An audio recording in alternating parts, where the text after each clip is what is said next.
I would say at the moment, you get a very high premium for hypergrowth. We're also seeing growth rates that are absolutely unheard of. It's all about who can grow very fast. It's a hyper competitive market. We've been in phases where it's like, oh, we don't have much cash left. And kind of you see basically the end is near. We want to back the first European trillion-dollar companies because we feel Europe kind of is missing out a bit on that front, but we have amazing talent in Europe, right? So there's absolutely no reason why this should not be possible. Hello and welcome back to a new episode of Campus to Capital. Today, Julius and I are joined by a guest that I'm personally very excited about, as today we're joined by the founding partner of Cherry Ventures, Christian Meermann. So let's get started and welcome Christian. Hi, great to be here. Yeah, thank you so much also from my side. Let's dive into it. I mean, before you found Cherry, you had a lot of different experiences, from growing up on your family farm and working there to working at BCG to then running marketing at Zalando. So you certainly carry a rich set of expertise. But when did you actually realize that you wanted to become a venture capitalist? Yeah. So look, I would say I realized that rather late in my life. It's not that this was anywhere kind of in the room of options as a kid. Like I probably didn't even know what an investor is. So it was more during my time at Zalando when at some point kind of Zalando was, like a proper scale up, so kind of well known. And then more and more founders actually approached us and said, hey, you've been through this scaling journey. We want to start a new company. Can you help us? And that's kind of how we started Cherry as an angel fund, because we thought, hey, it was kind of a group of three of us. We had complementary expertise, and then we said, hey, we can invest a little bit and then help them on the scaling journey. And that's how we started it, more as a hobby initially, still being at Zalando. And then 10 years ago, turned this into a full-time gig. Cool. I mean, honestly, it's kind of interesting because we recently spoke with the CMO of Scalable, and he kind of had an inverse experience compared to yours, where he was fundraising for his own startup before going into the marketing role, and now for you it's the other way around.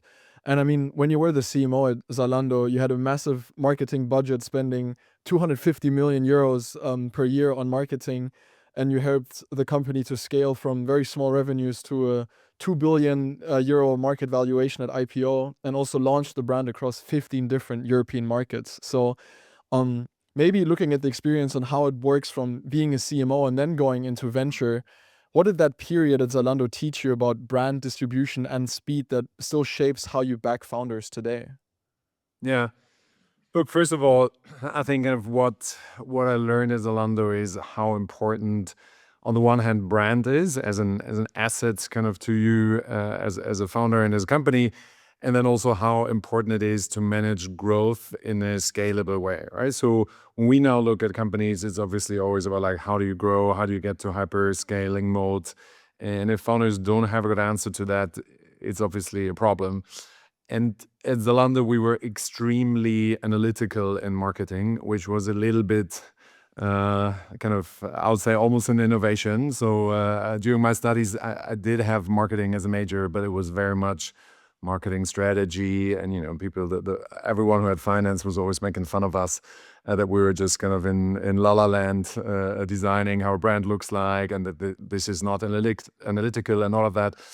But kind of then when we started Zalando, which is now also kind of more than 15 years ago, the market had changed quite a bit so that you could do online marketing in a very analytical way, right? So every euro you spend, you can track it, and the next day okay, was that euro spent wisely or not? And kind of fast forward to today, I would say it's gotten even better. So there's kind of more channels out there that you can control.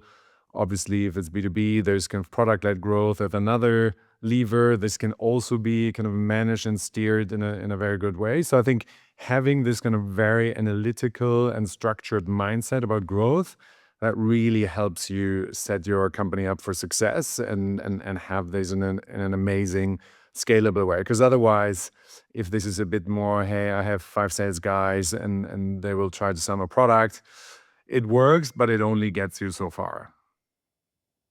It's a good point because I think also, I mean, especially when you're a young startup, one of the first things you need is recognition and attention. And across the Yeah. investing space, this is a topic not only for companies but also for investors and LPs. Like media attention is becoming more and more relevant.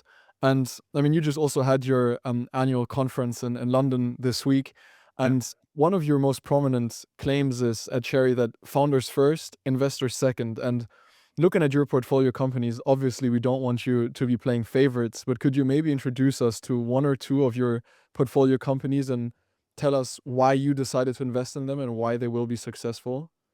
Yeah.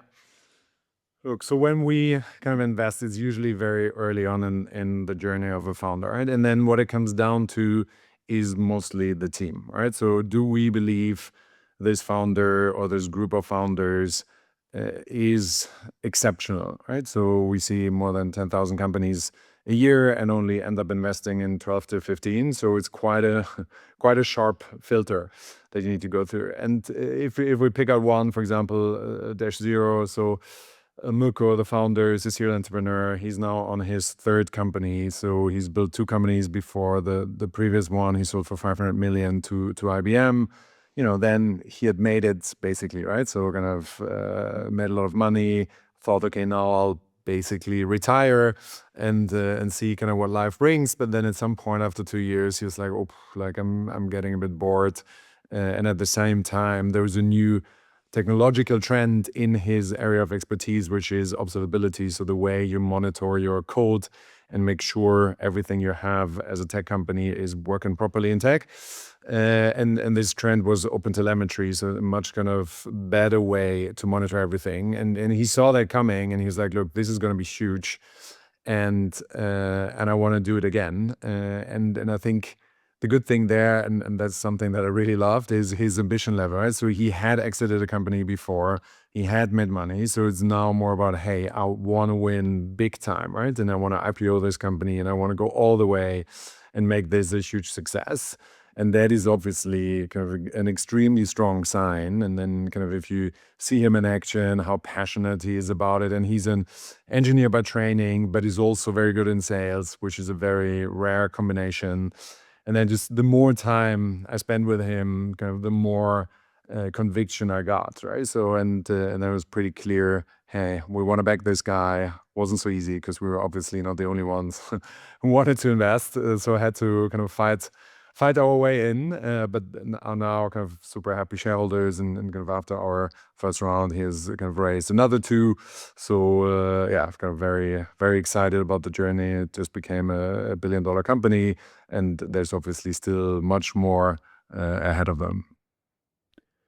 I mean, and then when you invest in such a company, I mean, next to your claim founders first, investors second, your core identity is by operators for operators.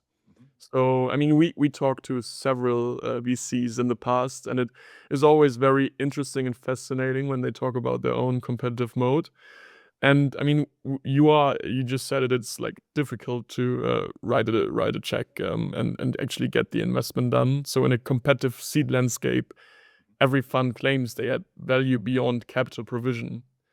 So let's zoom in on that. When a portfolio company such as Dash Zero is hitting a wall within its internal procedures or operational third-party dependencies, what can Cherry actually do there that a non-operator fund cannot? Yeah. Look, I think we at Cherry have this super strong entrepreneurial DNA in the team, and we're extremely rigorous about it. So everyone in the partnership and in the investment team has been on the other side before. So has been in a startup.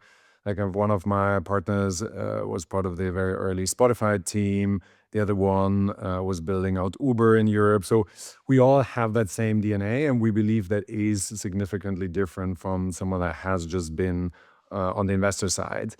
And that doesn't mean that kind of entrepreneurial investors are the better investors or whatever. I think there's kind of there are enough examples for both.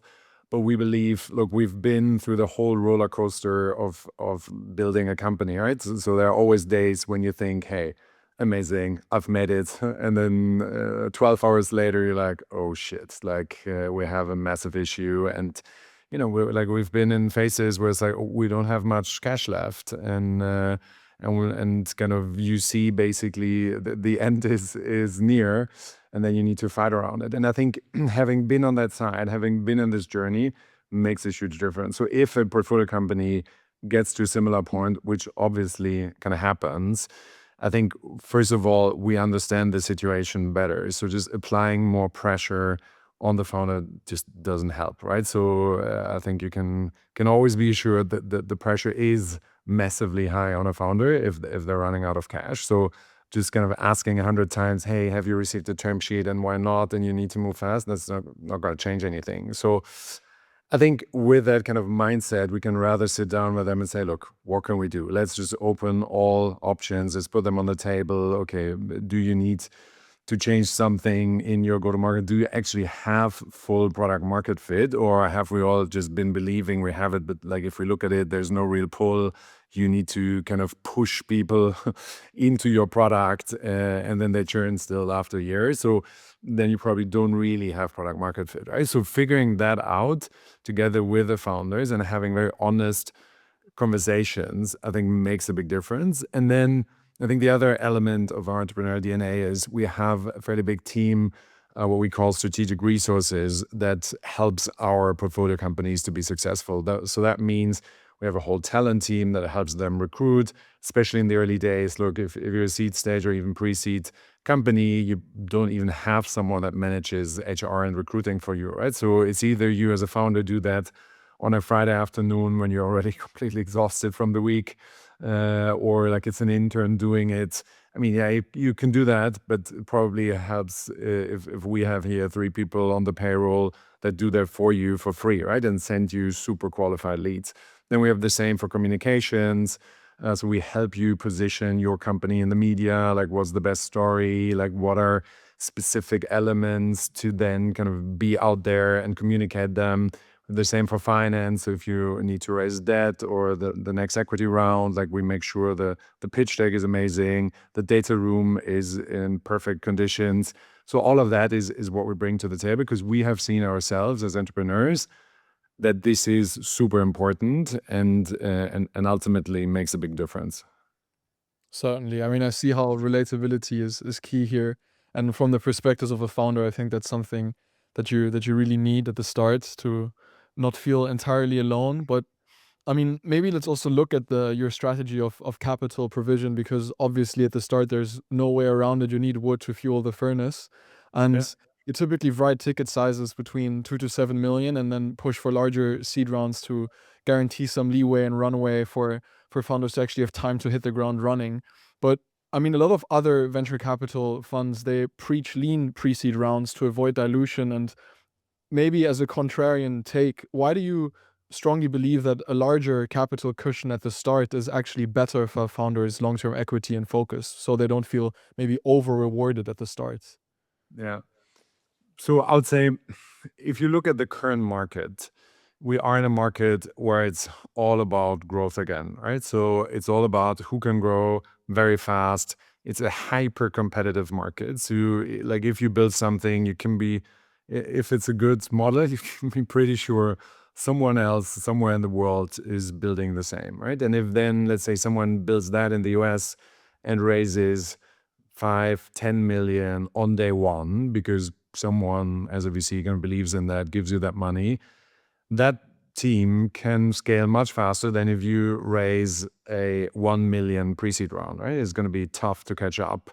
And then obviously kind of that compounds. So if your US competitor then quickly raises the next round of, let's say, 10 million, and then you think, okay, after the 1 million I've raised, I'm now going to raise 4, you're already far behind.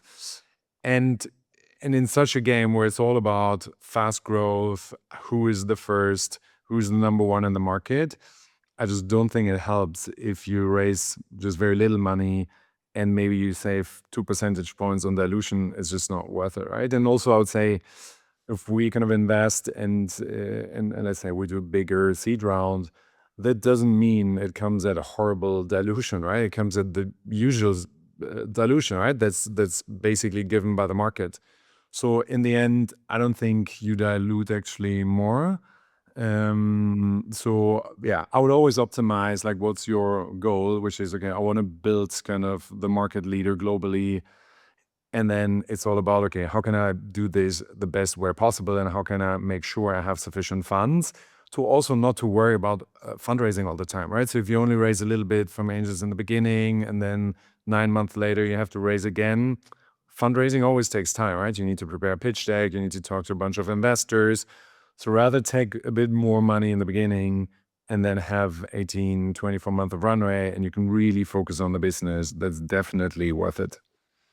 It's a good point. It's actually funny because I think it sits right in line with the discussion that Julius and I had this morning, because just yesterday we published an episode with the chief of staff of PKI, and I mean, they got to 10 million ARR in 16 months, which is super impressive. But we did some mental math and thought, actually, with them approaching 100 employees and expanding to the US, like they're probably very much relying on external funds right now to fund their operations, but then that will certainly help them grow as well. And when looking into early stage investing, I actually recently just helped friends of mine to prep for their Y Combinator interview, and they actually got in, and they'll be part of the next batch. So congratulations! And it's the classic American story of young founders. They have strong academic backgrounds with Ivy Leagues and then professional brand names ranging from Goldman, Jane Street, and Google.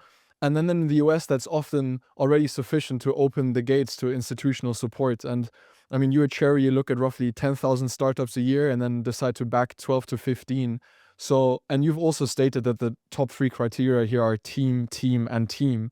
And that you're specifically looking for resilience here. So when you're sitting in a 30-minute Zoom pitch with a founding team that has no revenue and is just like in the middle of product development, what are some micro signals, behavioral cues maybe, that make you guys say, okay, this is the person that has grit to return to the fund and be a meaningful portfolio company?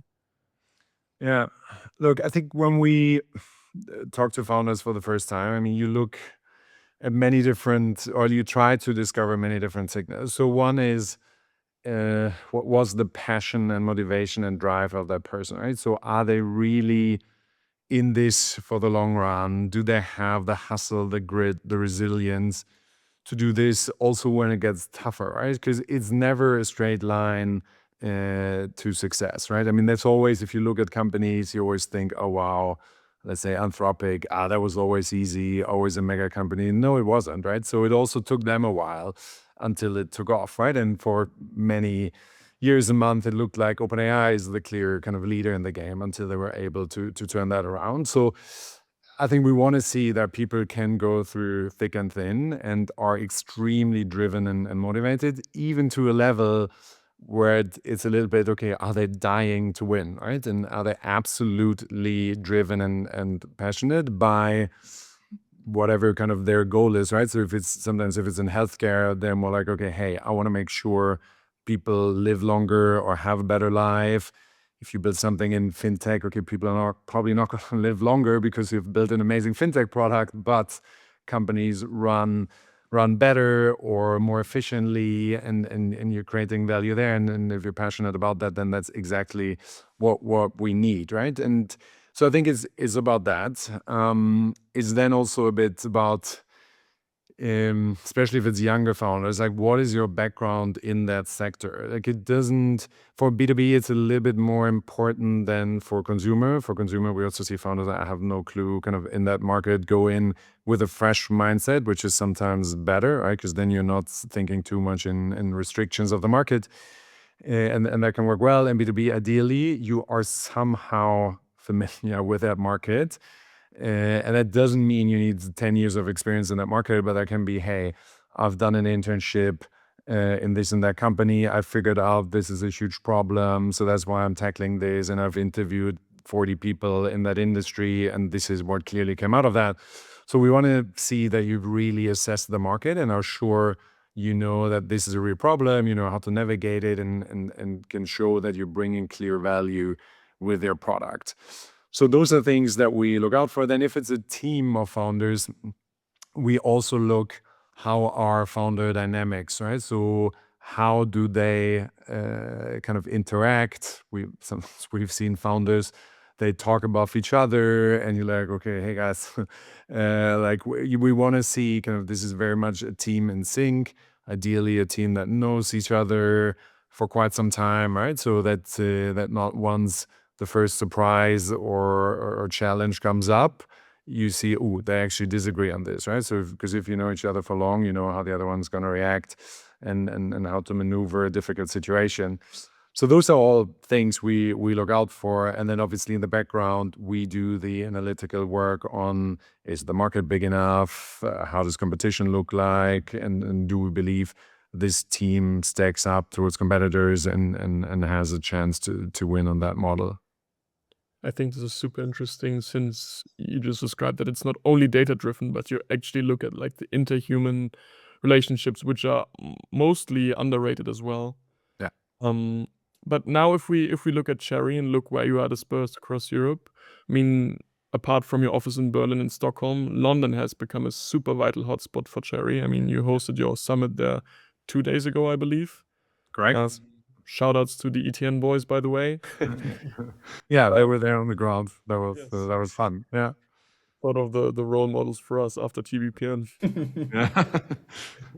And now you're also deploying a lot of your funds into the UK ecosystem. So while Stockholm is also certainly cooking and grinding right now, is there another city in Europe that you're currently monitoring with great interest? Maybe something underrated like Athens? And if so, why? Yeah. Look, the beauty of Europe is that it's big and kind of there are many hubs and cities where great companies can be built, right? And we always say great companies can be built anywhere, right? So we're not super dogmatic on you can only build a $1 trillion company if you're based in London or in Munich or in Stockholm, right? So I think this company can come from anywhere. And there are enough kind of examples in the past where this has happened, right? If you look at UiPath, which kind of is a company that was started in Romania, right? Which also hasn't been that much on the map beforehand. So from that perspective, we're always open and we're pan-European fund. So we invest kind of wherever in Europe, or if it's European founders that have just kind of moved to the US. There's obviously also something that we're seeing more and more. And I would say, like, which other cities are relevant? I think Munich has done a great job, especially in the deep tech area, and also I would say in AI. Paris, I think, has been a little bit kind of stronger 3-4 years ago, but also there's always kind of interesting companies. We just backed one there, Alta Ares, which is a defense company, amazing founder from Paris. So look, we're super open, and whenever we see a great founder, we're gonna back kind of him or her wherever they are. So it doesn't matter too much. But yeah, if I look at capital allocation, that has been, I'd say currently for us, London or UK is kind of the biggest market. Honestly, the Munich point is I agree. I mean, Julius and I are both from Munich, so we like to be bullish on our hometown. But I mean, it's great to see that there's super great talent coming from the universities funding their own things. I mean, we just talked about the new raising a seed round that ESA Aerospace successfully did a couple of days ago. But then also, I mean, there's a lot of external big companies coming in trying to scrape the talent, and then I mean, general, I think Germany is not looking too bad right now with Berlin, and then also a huge innovation center in Heilbronn as well. And you mentioned the keyword $1 trillion company, and with your fund that you raised last year of 500 million, you made it clear that you are committing to Europe and that you have the clear ambition to fund the first $1 trillion company coming out of Europe. And while I said some nice things about the founding landscape in Germany right now, I think while there's good momentum, there's some consolidation in the VC market. We see some funds kind of having issues raising sufficient funds. Then we see partners splitting or transitioning into the next generation. Some people pivoting away from VC and going into other buy-side options such as PE. So within that market environment, what gives Cherry the clear confidence to double down while others may not seem as sure and confident? Yeah. Yeah, quickly kind of coming back to the $1 trillion point. So when we raised or launched kind of the new fund, we wrote a letter to all European founders, an open letter saying, hey, we want to back the first European $1 trillion companies because we feel Europe kind of is missing out a bit on that front, but we have amazing talent in Europe, right? So there's absolutely no reason why this should not be possible. And also at the later stages, capital is available if you're building something great, if you have amazing traction. So that is kind of the goal that we set out there. At our summit, funnily, I had a fireside chat with Hermann Hauser, the founder of ARM Technology, so the chip design company. And we talked also about the $1 trillion company, and he said ARM is now a market cap of 370 billion, and they've incentivized the current CEO to get to $1 trillion. Then he gets a mega bonus of, I think, 800 million. So I think, look, maybe they are a little faster than any company we back in the next 1 or 2 years, but it's also caves than the second $1 trillion company that we find. Yeah, and look, as I mentioned, I think in the current market there are, and also I think AI is driving this. There are so many amazing opportunities out there that are huge, right? So there's so many markets that are up for grabs, and we have amazing talent. We have amazing founders. We have a great ecosystem, so you can raise money, you can hire talent here. It's also, if you look at average salaries for engineers in the Bay Area versus here, is obviously a huge delta, which kind of helps you, right, to be more efficient if you build from Europe. So we just believe this is a generational opportunity now to build great companies, and we're extremely bullish about it. Yeah, if you look at the fund landscape, to your earlier question, yeah, there have been a few kind of shifts. Some funds just kind of stopped investing or split up. I think that usually happens more actually based on the market downturn that we've seen 3-4 years ago, right? And then when the going gets a bit tougher, I think some funds just kind of just don't make it to the next level. I think there's a normal selection. But like as a founder, I would say that doesn't impact your journey. I mean, there's more than enough early stage capital available in Europe. So yeah, I think everyone who wants to start a company should definitely go for it. Yeah, I mean, and we're certainly in a very strong market cycle right now. And I think maybe we also have to thank a certain politician for indirectly helping us to bring more confidence to Europe. And also maybe, who knows, maybe the big IPO market activity that we see in the US will have a spillover effect to across the pond in a couple of months or next year as well. We'll see. And I hope that the European first $1 trillion company doesn't trade on a 400 or 500 multiple, but I don't want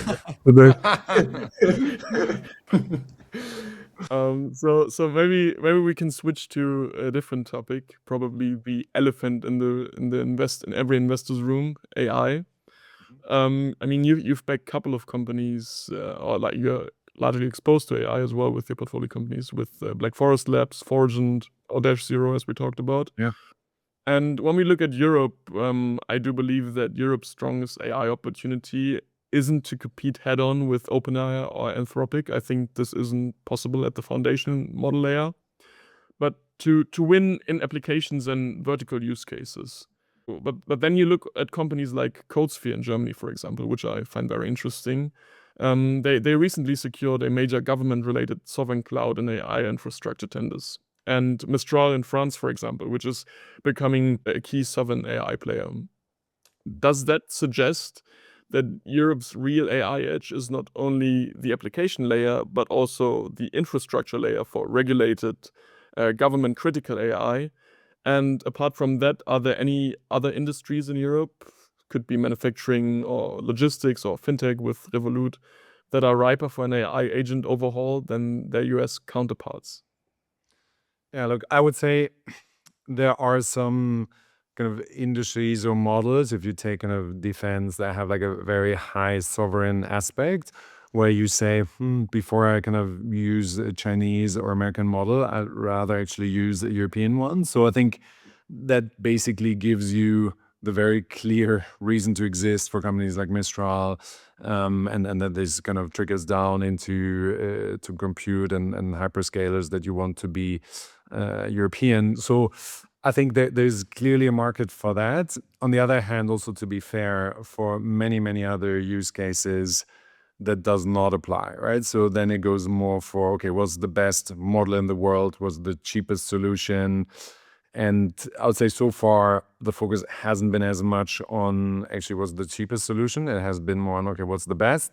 But at some point, kind of the more the market matures, the kind of models get better and get to similar levels, it will also be, hey, do I have to use Anthropic for every use case, which is, I would say, in the premium bucket pricing wise, and obviously also quality wise, or can I use for, let's say, 80% of my use cases, maybe another model, right? That is open source or a Chinese model that does the majority of my use cases for a fraction of the cost, right? So I think this will all happen. That's pretty clear. And there you are in a global game, right? So it doesn't help if you can say, yeah, but this is a European company. Yeah, but like if it's about either price or quality, you compete immediately on global level if it's not about a regulated industry, right? So I think that's a little bit kind of how we always differentiate this. So it depends a lot on the industry you operate in. And if there's no real sovereign element or data security element, then you have to play on global levels. Yeah, I certainly agree. And I also like that you touch upon that there's not only this valuation risk, but also this unit economics question in the market. Because many AI startups, as Peak AI, for example, are still subsidized by VC, while token usage, inference costs, agentic workflows, they all create real marginal costs at a large scale. So even when large enterprises begin reassessing tools like Claude, I mean, Microsoft did it a couple of weeks ago, Yeah. because the usage-based bill becomes hard to justify.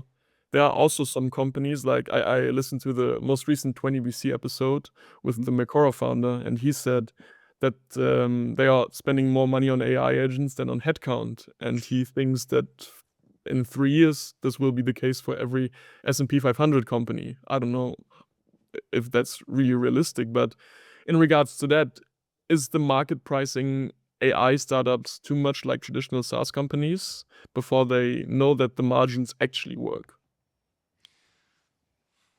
Good question. I would say at the moment you get a very high premium for hypergrowth. And we've been there before. It was the same in 21. And if it's all about growth, then that's kind of where you get the multiples from, right? And it's less about unit economics, which is, I think, fine in such a big technological shift, right? And then it's all about, okay, who has a model that's kind of innovative or something that's new and that kind of drives extreme adoption and revenue. So you see that actually quite often. So like our valuations, a little frothy and rich for sure in many areas. On the other hand, we're also seeing growth rates that are absolutely unheard of, right? That hasn't happened in the past. That company scales from 0 to 100 million in just a couple of months, right? The question is obviously, how sticky is that? How defensible is that? Is that still going to be the same in 2 years? So look, it's a crazy market right now. That there's kind of so many technological developments at the same time, and also a lot of money chasing this. But on the other hand, it's also extremely exciting because it's a huge technological shift that only happens every decade or maybe even only every 20 years, right? So we got to embrace it, and there will be many new generation of companies built. Yeah, I think it's super fascinating to see how fast something that is certainly by now a general purpose technology is evolving, and then being in the middle of it and then trying to understand it, make use of it, and then see how it develops. Maybe to link that back to what we established earlier, that maybe it's not the most difficult thing for an investor to actually source the company to invest in, but actually to be able to get on the term sheet and get the contract signed. We actually recently spoke with a hardware founder here based in Stockholm and Copenhagen, who said there were so many VCs reaching out to him and that he actually had to hold some of them back. And then it kind of came down to which VC put in the most effort and showed actual interest and tailored support. Talking about that, someone reached out and then, like, in the middle of the night, they got Felix Haas on a call to convince them to let them write a ticket for them. And I mean, we mentioned Dash Zero a couple of times, and you also talked about that you sent flowers to Mirko's wife and sent his kids some cherry merch. So I feel like you seem to understand what's necessary there. But then while everything becomes more data driven and everybody's trying to do the math correctly, would you say that in the scenario that we're currently in, that you put even more emphasis on relationship building than maybe a couple years ago? Yeah, totally. So in the kind of early stages of building a company or like talking to founders, there's also not so much to look at in terms of kind of other stuff, right? So it's really all about the team and less about what are the numbers. And so like if you're a growth investor and let's say you invest Series C, D, E onwards, like you track a company for 1 to 2 years, you've met the team a few times, you look at their numbers, you even look at how have they performed towards kind of their targets that they've told you a year ago. So you're just going to put that together and figure out, okay, is that good or not, right? So it's a fairly objective decision in the end, right? Because it's extremely analytical. And then obviously comes the price discussion, like, okay, which multiple do you think is the right one and how far can you stretch as an investor? But at early stage, it's all about the team, right? And it's all about building this relationship. And also, look, we always say the kind of investor and founder relationship lasts longer than the average marriage, right? So we usually partner with founders for 10 plus years. So you want to make sure from both sides that this is kind of the right one, right? And the right match. So we also encourage our founders that we are kind of about to partner with and say, hey, talk to all other founders in our portfolio, talk to whoever you know in the market, ask them about Cherry, ask them about the partner kind of who's on that investment and then who is going to be with you for the next 10 years, like how they are, how we behave under stress, how kind of what have we done for the other companies in the past. So it's all about that, and then making sure kind of both sides know what they're getting into.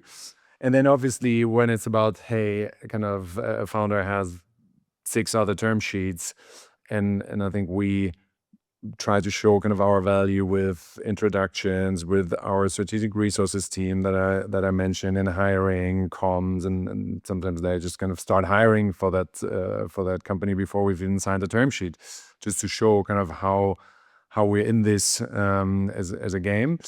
And then sometimes it's also a little bit about, okay, kind of the emotional side, right? So in the case of Milko, like I had talked to him, I think for 3 weeks, 3 times a day.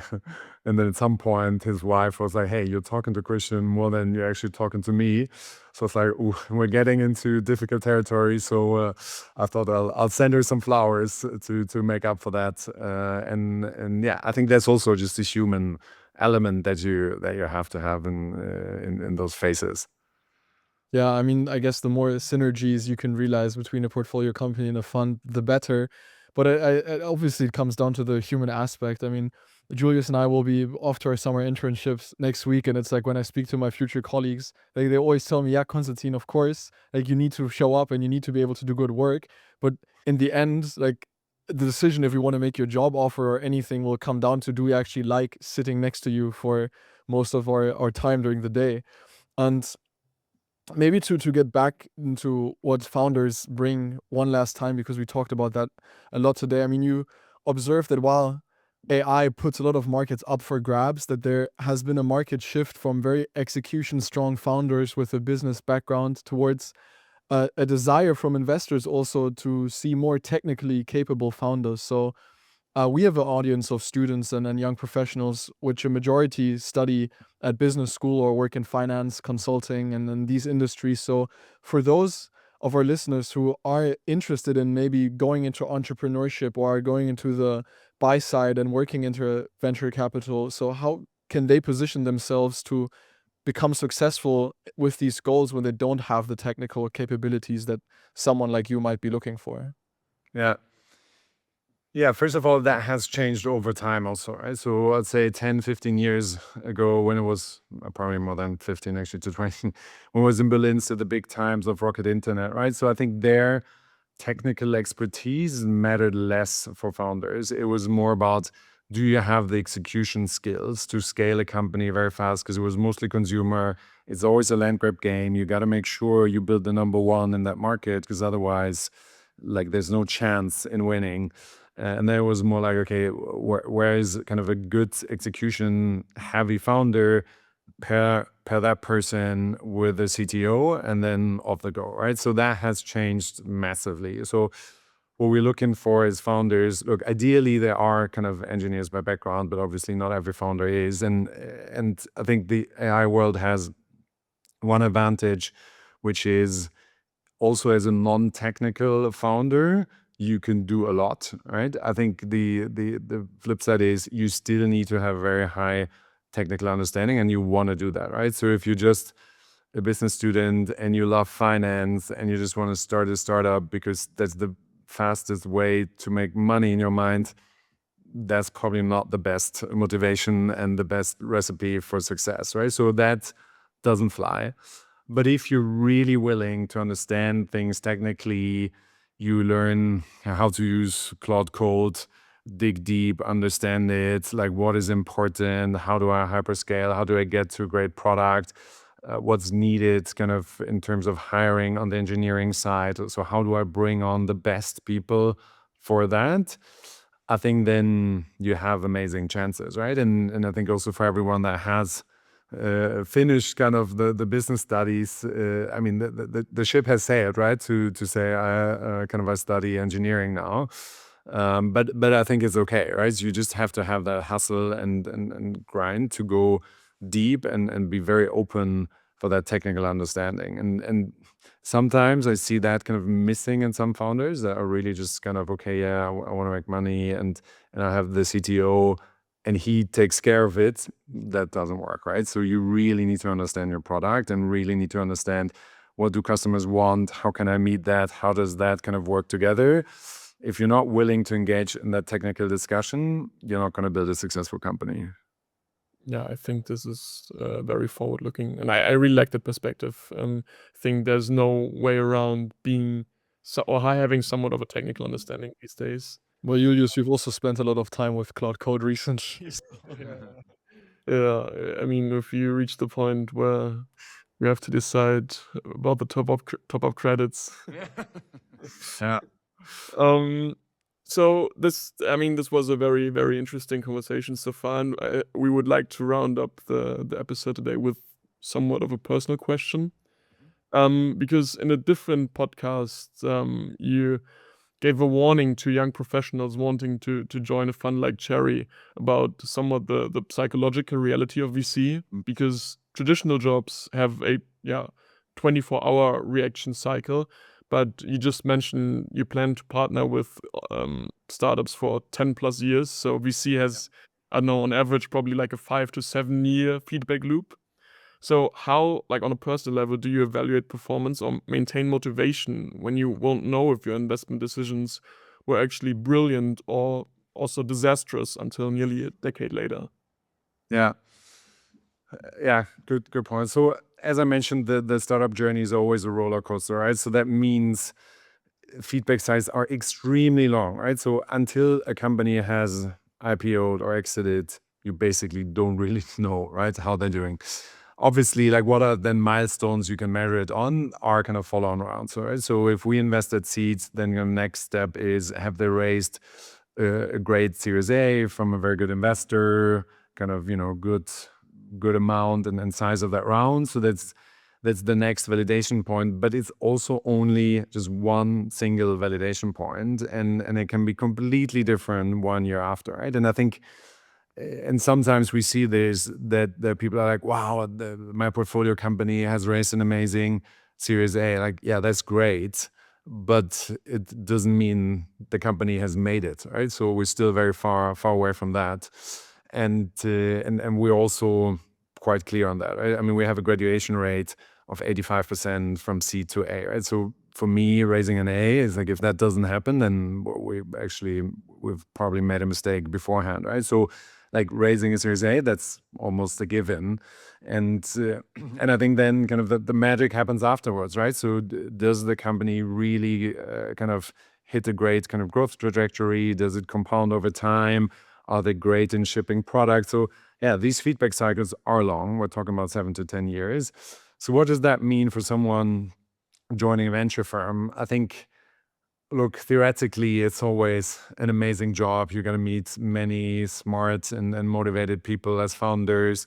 You learn a lot, right? So every day you kind of dive into 3 new industries and you learn here, you learn there. So that's obviously intellectually an amazing job, right? It's very stimulating. It's fun, it's cool. But then also after 2 years, people figure out like, it's also a lot of work kind of to find exactly the right companies. So I think anyone looking for like a 9 to 5 job where it's a bit of intellectual thinking, then ventures probably, or at least Cherry is not the right place.